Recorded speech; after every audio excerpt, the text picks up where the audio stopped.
Welcome to the And She Looked Up Creative Hour podcast with Lisa Bolton and Melissa Hartfield. We're two women who are artists and entrepreneurs, and yes, those two things can go together. This podcast is for the artists, the creators, and the makers who want to find a way to make a living creating what they love. Hello, welcome to episode 7 of the And She Looked Up Creative Hour. As always, I'm here with my co-host, Melissa. Hello, that would make you Lisa. That's me. And yeah, I should have introduced myself. Well, this is just our 7th episode, so we're still work out the bugs, but it is our 7th episode, but our 2nd episode under our month-long theme of inspiration. And today we're going to be talking about cultivating inspiration.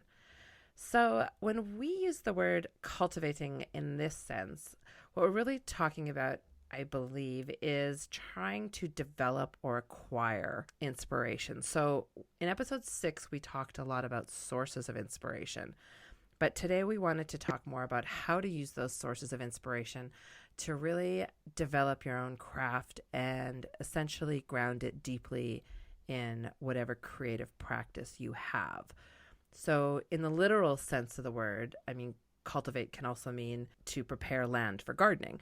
And so I guess just as you cannot expect to put seeds in dirt and walk away from them and return to this sort of lush garden, you also can't expect to go on a beautiful nature walk and then suddenly be ready to write an amazing genius piece or, I don't know, create the next masterpiece. So I like to pull on my sort of more linear thinking sometimes. And so just like cultivating a garden needs a lot of inputs, tangible ones like dirt and water and nutrients, it also needs some intangible things like sunshine, warmth, patience, time, those kinds of things. And so we can kind of encourage you just to sit at your desk and do the work. I think what we're hoping to do today is help you increase the odds of feeling inspired when you do sit down to create that work. So if you can learn how to cultivate your inspiration, kind of like you would cultivate a garden, I think you're going to be a much better creator and overall artist. Yes.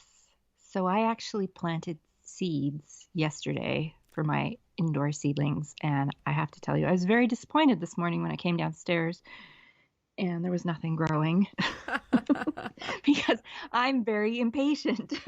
I like a return right away, but that's not always how things work. Yeah. So as somebody who earns my living from creating, just like you do, it took a really long, bad stretch of burnout for me to really appreciate and understand how important cultivating inspiration in your daily work is.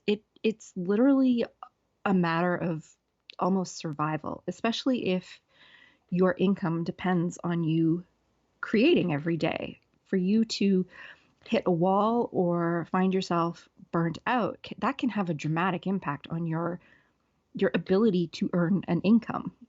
One of the things that I learned from that whole episode was how important it is to make time to cultivate inspiration in your daily schedule, just like you would exercise or, social media or any other task that's important to your health or to your business, because really this is a big deal. It's important.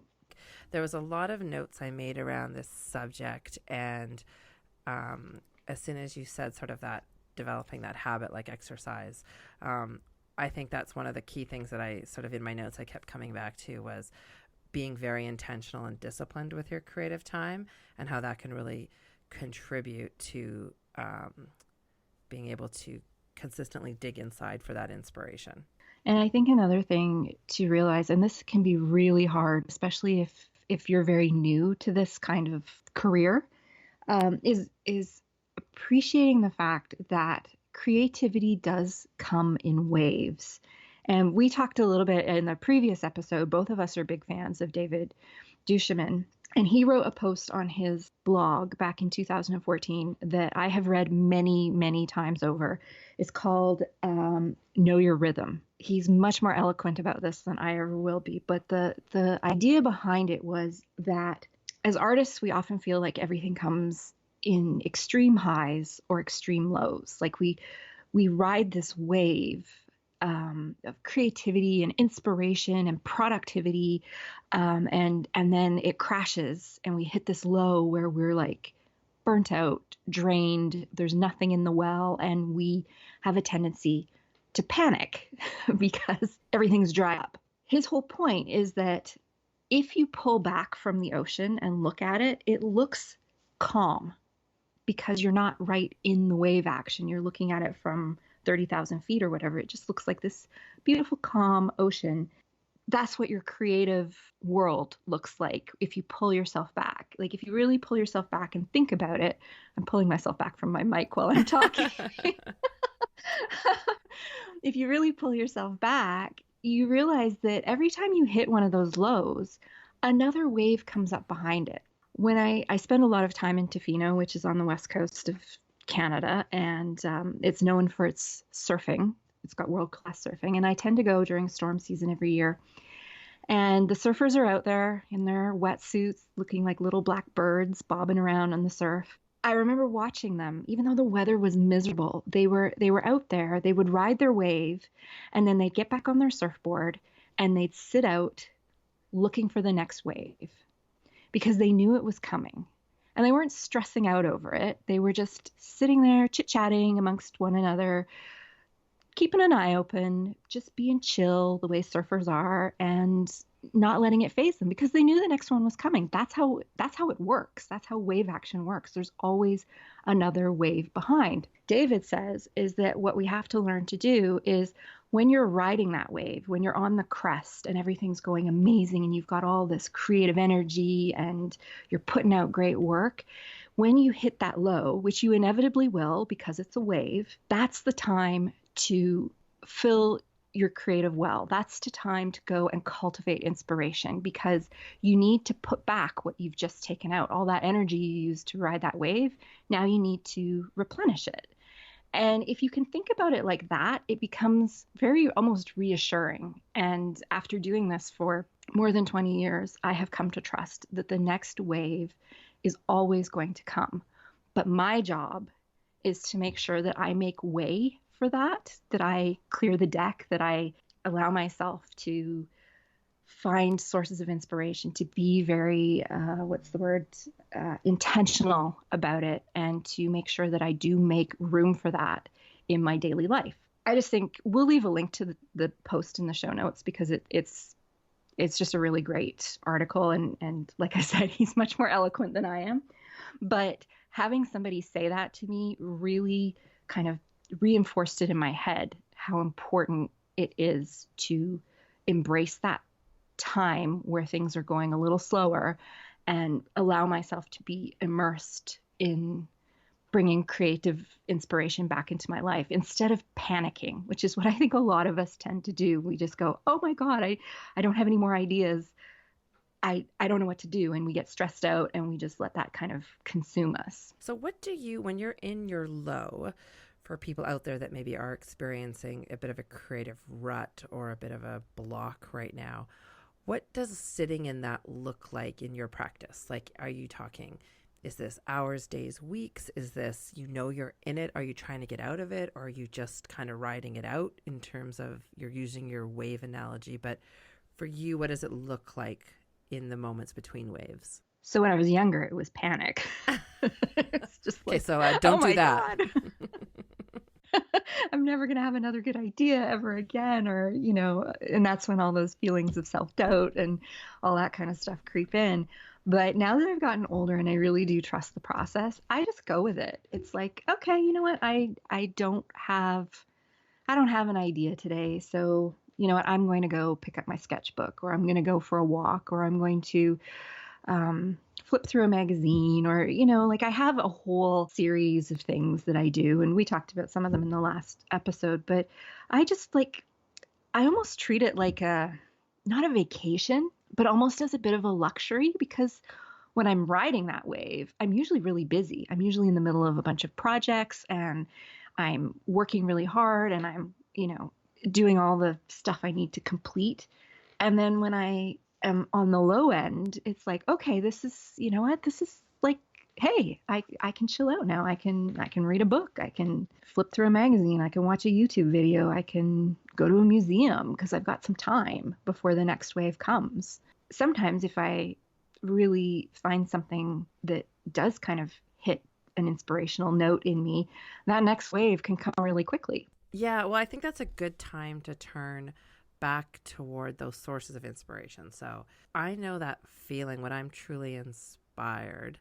It's amazing how the work just comes, like the words come, the images come, like everything flows, and it's such a good feeling. And I equally know that feeling of working under a deadline, because sometimes you can be in that, like in a bit of a rut. You still have to produce the work, especially when you do work for clients, and you don't have the luxury sometimes of working through waiting for the next wave. And so we've probably, a lot of people have felt that pressure of, I just have to put the work out. And I know for me, the quality of my work is pretty evident on times when I was really feeling the creative flow and when I wasn't. I definitely agree with you that kind of turning back to the sources of inspiration and saying over to myself and realizing I'm not only going to make one good thing. I didn't have one good idea. I don't have one great project and then I will never do it again. I think the reason that we're in this is because I know I will create something beautiful again. If I can, have that a bit as my mantra during those times, knowing that I'm not just going to have one good idea. There will be others. There's some security in knowing that if I can continue to repeat that to myself. I did read a great article by a writer. Her name is Marta Roscoe, and she talks about how in times when inspiration feels low or when you're sort of in the rut, that she looks to three things to see if she can fill those three things and for inspiration to be there. And I felt like that resonated with me so strongly. And so the first one is energy. So it's just so hard to do things when you're tired. It's very hard to produce if you're feeling just generally unwell, whether that's at a larger like mental health level, or it's just I'm under the weather with a cold, or I had a late night, or I'm a little bit stressed right now. But just having low energy is a really tough way to feel inspired and to, just put out your best work. So having energy was an important part of that. Having excitement was another piece. So it has to be excitement for the project. And I definitely know on some of the bigger projects I've worked on, my excitement level ebbs and flows a lot. And sometimes creating that work during the lower parts of the excitement definitely make it harder to produce my best work or just even to want to do the work. And the third one was purpose. So really having a purpose to the creative work you're doing. And this one is such a big one for me because I feel like I've newly stepped into the creative world. And I think I've even had this conversation with you before, but I was someone who did a lot of things because they had a very clear intention. So I would do things because there was a very clear purpose to them. Creativity doesn't always have a very well-defined purpose. I thought to myself, why would I spend half an hour learning how to doodle? Or why should I practice calligraphy if I'm never going to sell greeting cards? And I think I said to you, like, but when you do your rainbow squares, what's the point? And it's very hard to wrap my head around doing the art or doing the craft just for the purpose of doing the craft, and believing that it will actually make my life better and that my writing will, improve or my art will improve because I'm just doing the work. And that in and of itself is a purpose. So I do find that energy, excitement, and purpose were three things that when I'm feeling low and feeling uninspired, if I can check in on those 3 points, I often find that one or more are lacking, and then I can kind of narrow in a little bit on how I can revitalize any of those aspects. I haven't read that article. Yeah, I don't know about the energy one for me. Energy doesn't seem, Yeah, I have to think about that a little bit, Hmm. but um, I can definitely relate to the purpose one. I do like, I am very purpose driven. What's interesting though is that I think people's purpose can be very different. That's a very broad, what's purposeful to somebody can be it's a very broad definition. Yeah, so my purpose might be completely different from yours. So that's an interesting one. And when you talk about like my rainbow squares, so rainbow squares is just this, it's this thing that I do. I make these geometric patterns in a sketchbook, a graph paper sketchbook that are done with different colors. And I don't do it to create art. For me, it's almost a form of meditation. And it's when I am doing things that are very meditative, like especially using my hands. So it could be rainbow squares, washing the dishes, as much as I hate doing it. It's a very meditative thing for me. And those are the kinds of things where new ideas do come at me and where my brain processes things that I have done or that I'm doing or that I'm going through. And so that's very helpful to me from a creativity standpoint. It kind of lets my brain function. My dog is whimpering in the background. That was pretty If you funny. can hear that, he's fine. So yeah, purpose can be very different for different people, but I do think that that is something that is important to have. And what was the third one? It was energy, purpose, and excitement. So yeah, excitement around like kind of that. I don't know. I always say it's like the task isn't boring, but it's also not like making me overwhelmingly anxious either. Like there's a sweet spot I think where excitement lives. That when I hit that, I feel like I can really get a flow going. Totally. And I think it's important to recognize though that sometimes when you're working on a project, there are parts of it that are very exciting and there are parts of it that are very boring and irritating that you have to do. Like, like editing this podcast, that's not exactly exciting work, but recording is exciting. I think the thing about purpose too, and I also equate it to not always articulating things really well. Purpose also can be the reason why you're doing something. So I totally connected when you said sometimes I'm just washing my dishes, or why you do your squares, which I will pause and tell people that they are art. They should be sold. They're beautiful. I love them. I think they're fascinating. And the fact that for you, they're just meditation is really irritating to me because I think they're so great. But we'll park that. I do think that purpose can also be like, I know that my audience needs help with something. And that's how I would describe even writing a recipe or writing, as a former food blogger. My purpose is I know I'm solving a problem for my audience or for my audience, for my listeners. It also might be my purpose is just I'm doing this to channel an emotion. That could be the purpose. So just I find that if I can kind of, if I'm upset about something or if I'm feeling passionate about something or just joyous about something, that can be the catalyst I need to create. And so just sort of figuring out what I'm feeling or sort of just digging a little deeper in to find that purpose, whether it's external or intrinsic, I think helps me at least focus in a bit on why I'm doing what I need to do creatively.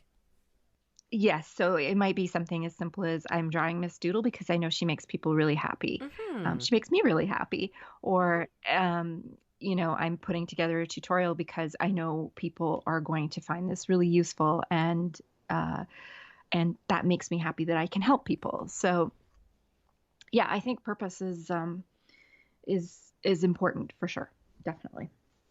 Yeah, and we've talked before about with cultivating inspiration. I think too about sometimes. I guess I just feel like I want to acknowledge that sometimes you just do have to do the work. No matter what, no matter if it's the work isn't turning out like you want it to, the work isn't. You're not evoking the emotion you want out of it. You're frustrated by it, but being able to really be intentional and disciplined with your time and do the work for a set period of time and then be able to park it knowing that there's more. And I love your wave analogy or or David's wave analogy, but that there's going to be more coming.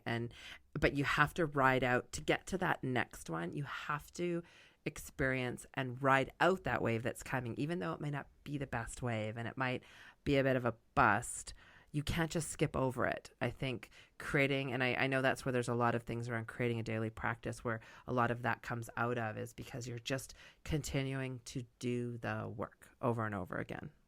1,000%. I cannot, this one to me is huge. I think it's very important to understand that there's a difference between burnout and being blocked. Being blocked can very often be cured by putting your butt in the chair and doing some work, even if the work is crappy, even if you have to force it. Sometimes the best things come out of when you force yourself to sit down and just open the Photoshop file, open up an image to be edited, put a paint stroke on a blank canvas, write a sentence, even if it's a silly sentence, on a Word doc or in your journal. Part of our process is we have to do the work, especially if you create for hire. You don't get days off where a client says, oh, yeah, go take a spa day. Oh, you're not feeling it? That. That's all right. That's right. No, they've paid you to deliver something. And so part of your job is to do the work that you've been paid to do. And sometimes that means you really have to force it. And I am a big believer that sometimes you just have to put your butt in the chair and get started. And that's where things like doing the monthly challenges that we talked about in a previous episode, those are really helpful for me because they force me to just get over myself and sit down and stop being so precious about my work and just create something. Because I think we tend to do that. I think creatives tend to get very precious about their work. I've certainly done it. I'm sure you've done it. Sometimes you just need something to kick you out of that mindset and just make you sit down and produce something, even if it's crap, because a lot of the times it will be crap. And I remember this was years ago when I was a tweenie, many, many moons ago. I was a huge Bryan Adams fan. And I remember listening to an interview with him. I think it was just after his Reckless album came out, which was sort of his big one, but he'd had a couple beforehand. And somebody was interviewing him and asking him something along the lines of like why this album had been such a huge success when the other two hadn't been quite as successful. And he said something about, I couldn't make this album without doing the other two because I had to get that other stuff out. It had to come out. I couldn't just go from nothing to something. And that stuck with me. It still sticks with me to this day, that is part of the creative process. You have to get the crap out because it's in there, and if you don't get it out, you're always going to be stuck. So, and it's not to say that his previous two albums were crappy. It's just that he needed to go through that progression of growth to get to the point where he put out something that was like everybody got excited about. And we all need to do that. Yeah. And part of that is just doing the work. Yeah, really just creating that habit of sitting down and not pushing it back, especially if you're new, you're newly trying to maybe take your creative business to the next level, or you're trying to make more of a creative practice. I think you're absolutely right. And one of the ways that can make that a little easier too is making sure you have a sacred way to capture those moments of inspiration that you may run across in your day-to-day life. So when you come across something that is beautiful, I was out for a walk this morning with my son, and we're at a cabin. It's toward the end of March, so it's really beautiful because there's sort of a little bit of snow and ice, but the lake is like glass right now, not frozen. Sky is blue, and it is very beautiful. Like both he and I were actually kind of awestruck at the quiet, the stillness, the beauty of the way everything was happening. And I couldn't say, okay, just stop for a minute. Mom wants to take 27 pictures, or I want to go back and write some notes about this or anything. I mean, the walk had to continue and there were other things to be done. But if you can create a sacred spot, and I've now set up something just digitally in my phone, a sacred spot where I collect those moments of inspiration. So I can take the 30 seconds, the minute to record what I'm feeling, what I saw, some words, some descriptions, snap a picture or two to catalog that moment. I think that's going to help when maybe tonight I want to go back and relive that and maybe see if I can pull something out and express it creatively. I'll have that captured. And I think if you can capture, so much of what we create is a feeling, that if you have a system that you have that belongs strictly to moments of inspiration and being able to really hang on to those feelings, then when you are stuck and you're in between the waves, you can sit down, pull up those notes, and it's going to trigger things in your brain. It's going to make it come back to you, and it's going to help you get a little bit more work out. It's going to make that digging for inspiration just an inch easier, because your brain will remember that feeling, and that'll all come rushing back. I keep notebooks. I have notebooks scattered all over the place that have random ideas and thoughts in them. And I remember listening to a Pat Flynn episode very recently, actually, where he says he actually has a literal shoebox where when an idea comes to him, he just writes it down and puts it in the shoebox and puts it away, because he just needs to get the idea out of his head so he can focus on what he's doing right now instead of getting carried away with this new thing. And that is something that I do struggle with. I do kind of struggle with shiny object syndrome. Like, ooh, that's a cool idea. Like whatever I was just working on just gets left there and I move on to the next thing. So I definitely need a better system to get those ideas out of my head so that I can go back to them later and still stay focused on what I need to get done right now. Yeah, exactly. Well, I think it goes to that, what you were saying about the whole get the stuff out. So whether it's, the good stuff or the bad stuff, but get it out so you can move on. Don't I think my habit in the past has been just push it down, keep it inside. And it's amazing how freeing it can be to get it out. It is, especially I think as you get older. Like when I was younger, I could have all those ideas running around in my head and I would remember them and I could go back to them. But as I've gotten older, my brain just can't do that anymore. Like if I don't get that idea out and written down somewhere or put somewhere, it's gone. Like it's just gone. So I do need to get a better system for that, for sure. Yeah. What else do you have that you would say to someone who's looking to really where they go when they're sitting down and nothing's coming? Like what else? What are some of the other tricks that you have? So one of the things that I loved years ago, I did The Artist's Way by Julia Cameron. And I found that to be super useful and really kind of helped me out a lot when I was trying to figure out what I wanted to do and where I was going. And I did it probably 15 years ago. And every now and then, if I'm really struggling, I will go back to that and I'll start it again. I've never worked my way all the way through it a second time fully, but I have started it many times. And usually that's all I need because she has a couple of techniques in there that I have found very useful. One of them is the morning pages, where you just do 3 handwritten pages of free thought writing every morning. That can be very useful. It's not something I do all the time, but when I'm really sort of struggling for a little bit, a boost or a bit of inspiration, or just to get my thoughts clear, doing that for a few weeks I find very helpful. And then one of her others, which I try to do all the time, is the idea of the artist's date. And this is where you take your inner artist, who she compares to a very small child. You take them out on a date, and it's just you and your inner artist, and you do something. It can be for 30 minutes. It can be for a whole day, where you just go out and you do something to kind of get your creative juices flowing. It could be as simple as just going for a walk to the park and having a picnic on your own, or it could be going to an art gallery or a museum, or it could be blowing bubbles outside with your kids or your niece or your nephew or something. I try to do that quite regularly, like give myself a not necessarily scheduled, but I usually try to do it on the weekends. I usually try to find a couple of hours at some point on the weekend where it's just me And often it's me and my sketchbook, but sometimes I'll do something else. And I just have permission for an hour or two to just waste time with my sketchbook and my markers. And it doesn't have to be something. I don't have to create anything. I don't have to have a finished product. It's just me goofing around. And I find that really helpful for me. It's just like no matter how hectic the week gets, I know that at some point on the weekend, I'm going to have those couple of hours to just do whatever I want. And I found that really helpful for me. I like that a lot. I think that goes back. I mean, it's kind of back to that same theme of having the intentional time.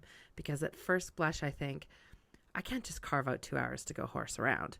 But if I look at it as, no, this is 2 hours that's an investment in myself, in my creative spirit, and my mental health that's going to pay dividends, especially when aggregated over time.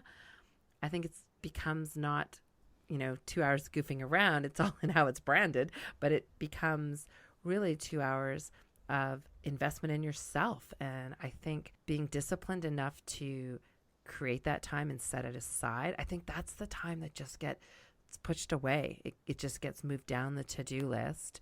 And it's very easy to say, well, all I had scheduled was that 2 hours to myself to go have a picnic with myself, whatever take my sketchbook or whatnot. So that can wait because someone else's needs or something else has come up. And I think that can be very easy to push down. And so I feel like I need to do that. I feel like I need to take that on as a bit of a goal to allow really carved out, dedicated time to something that actually is sort of unpurposeful, and allowing myself to sit with myself alone and have that. I really like that a lot.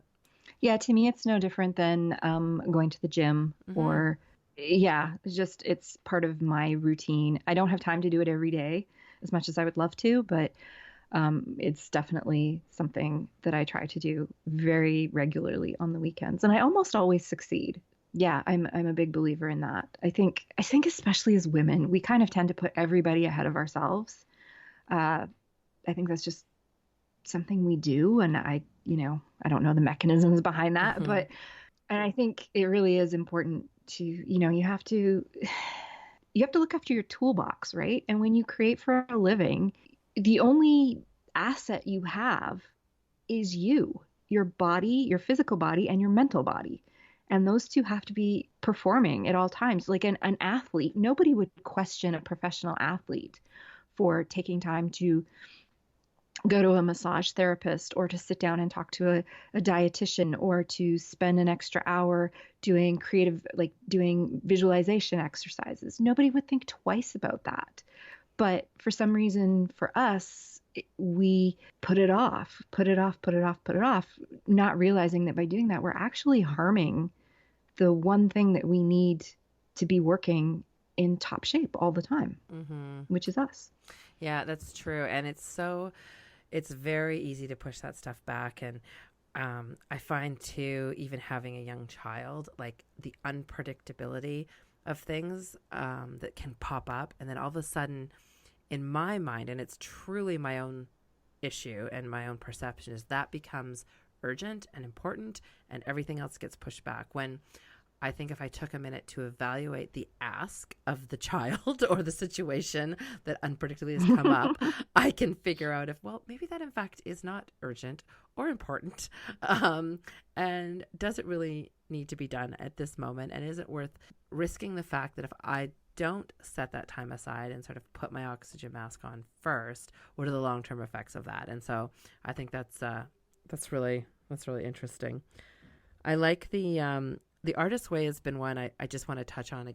I have been given that book twice by people, and I never do it because I never think or thought of myself as an artist. And so I was given it, and someone said, I think you'd really like it. You should really work through it. And I'm like, that's great. But it's given to me by some very creative people. I thought, but I'm not you, and I'm not an artist, so I'm not going to do this. It won't apply to me. And it's such a great book, and I haven't finished it, and I haven't gotten nearly as far through it as I should have. But I really was, I just put up blockers, kind of that this wouldn't apply to me. And I think for people that are new to that or have trouble sometimes identifying as creatives or just trying to figure that space out. I highly, highly recommend that book. And I need to work through it more now and not just make the assumption that, oh, it's not for me. Yeah, it's a great book. It's really worth going through. What about you? Do you have another suggestion on how you can bring creativity into your daily routine or practice? Well, I think for me, if I am feeling like I'm looking to get sort of the flow going, I sometimes will do something I know I'm good at. So I find that a lot of my lack of inspiration is really rooted in lack of self-confidence about taking on the task. And so if I'm not feeling confident about what I can do, if I'm not sort of in that positive mind frame where I believe that I can create something of value, even if it's just to myself, I will do something I'm good at. It's kind of like taking a little bit of a baby step. So if I'm cooking, I will cook a recipe I know always turns out. Or if I'm looking to, I don't know, like write something for me, I will sort of default to a tone of voice or a subject matter that I'm really passionate about and I find flows easy for me. So it's almost the opposite of like try something new. I kind of try something tried and true. And I feel like that helps me, builds my confidence a bit enough. I look back, I'm proud of it. And then I think I feel a little bit more apt to take on something that is a bit more challenging for me. So a little bit of my default is to really go to what I know. I like that. That's a really good tip, actually. Yeah, it sometimes you just need that little just that little voice to say, yes, you are good at something. You Yeah. know? Yes. Just like, yes, I know how to do I can do this and I can do it well. And if all else fails, I can do this all day kind of thing. And it does just sort of uh, help calm you down Mm-hmm. or calm your thought process down and stop you from panicking. And yeah, that's a great one. Yeah. I think it's kind of the same as connecting with people that whose work that I like, but isn't, there's kind of, again, that sweet spot for people who inspire me. So it's like people that I know, that I like their work, that I like their energy. I connect with familiar faces. I feel like that can also kind of have the same effect of building me up, inspiring me, keeping me going. It's like there's something about the familiar that's a bit like a hug, bit like a blanket that says, you've got this, you can do it. You're gonna make something beautiful. You're gonna create something amazing, and that's just that bit of confidence booster that I know my spirit needs sometimes. Yeah, and I think this kind of goes back to the episode we did last week where we talked about different sources of inspiration that we have. And that's something that for me, I often find really helpful is going back to those voices that always just make me clear my head or make me feel inspired or, um, make me maybe realize I need a little bit of a kick in the butt. And uh, often just going back and reading something that they've put out or looking at their Instagram account or YouTube channel or whatever, and just yeah, something about it's almost like a comfort blanket Mm-hmm. in a way, so I totally get that one, and that kind of leads into the next one that I had, which was intentional consumption, uh, intentional scrolling, whatever you want to call it. But just this idea of, we've talked before about how easy it is when you're not feeling it to kind of allow things like social media or um, looking at other people's work can almost make you feel worse. And so that's why I think it's really important to be very intentional about the type of content that you consume, whether that be looking at the work of people who always make you feel better, or whether it's seeking out new people to look at or new techniques or new types of design or color or all those kinds of things, and just being really intentional about where you go and how you consume. Do you need to consume 10 straight hours on Netflix of The Circle. Or actually, I think it was only 8 episodes, but whatever. Do you need to do that? Is that, I mean, yes, sometimes you do. Sometimes your brain needs a little mind break. But maybe when you're trying to cultivate creativity, that's not what you should be consuming. If that makes, or maybe you should just consume an hour of it a day instead of binging it for 10 hours or however long it was. I never made it to the end of The Circle. So, I didn't watch The Circle, so it's not in my. did you watch it? No. Oh, so many people watched it. It was, I just, yeah, I got through, I think, the second episode and I was like, that's not for me. Well, and this is what I was thinking when we're talking about it. And you mentioned even earlier about getting out the bad stuff. It's like, I think if you try to start to consume something, because I've been trying that a little bit too with sort of the Netflix and the Crave and the Amazon Prime and all these shows people are telling me to watch, and I'm trying, and I'm definitely not finding, I'm finding more losers and winners for my taste. And so, but I think that's the key, is like to push through that and to be like, okay, I tried that, didn't like it, I'm just going to go back to what I know. I think I would encourage people to try it again, try something else, keep trying something. Like, you have to push through some of those losers, for lack of a better word, that for you, that aren't going to win. I'm sure they're not losers to others, but the ones that don't work for you, to uncover something interesting and good. You can't just give up after 1 or 2 tries. And I would encourage people to do that, even with their social media accounts. Like, I'm very close to doing, I would call it, I don't know, Instagram bankruptcy, where I just want to unfollow everything and refresh my feed. And I do want to say to people, it's not personal, has nothing to do with what they're creating, but I'm kind of at that point where I feel like I want to start looking at new things, and I'm just seeing the same things, and it's boring, for lack of a better word. And it's, again, no reflection on the content being presented, because it might be new to somebody else, but it's just not stimulating right now. And I think being intentional about that, and actually, I mean, social media is a complete luxury choice application for us. There's nobody saying we have to use it. There's nobody saying who you have to follow. There's feelings should not be hurt in this environment. It should be about, what do you feel like seeing in the moment? And I'm so with you on that, in that I think it's time to like treat that time a little more sacredly and not get lost in the scroll, really. I mean, it's just, we talk about consumption, because I think you're right, it comes in other aspects as well. But I know for me, a lot of it comes with scrolling and swiping through my device, and I need to refresh that. And I equate it to like a dog that's wet and they shake themselves. It's kind of what I want to do with my phone sometimes, is just shake it and have a whole new picture in front of me. Yeah, I think if it's not filling your creative well, get rid of it. And I think we have to stop. This is so hard, and I'm not saying that I have done this, because I certainly haven't, but we have to stop wrapping our self-worth up in our social media accounts.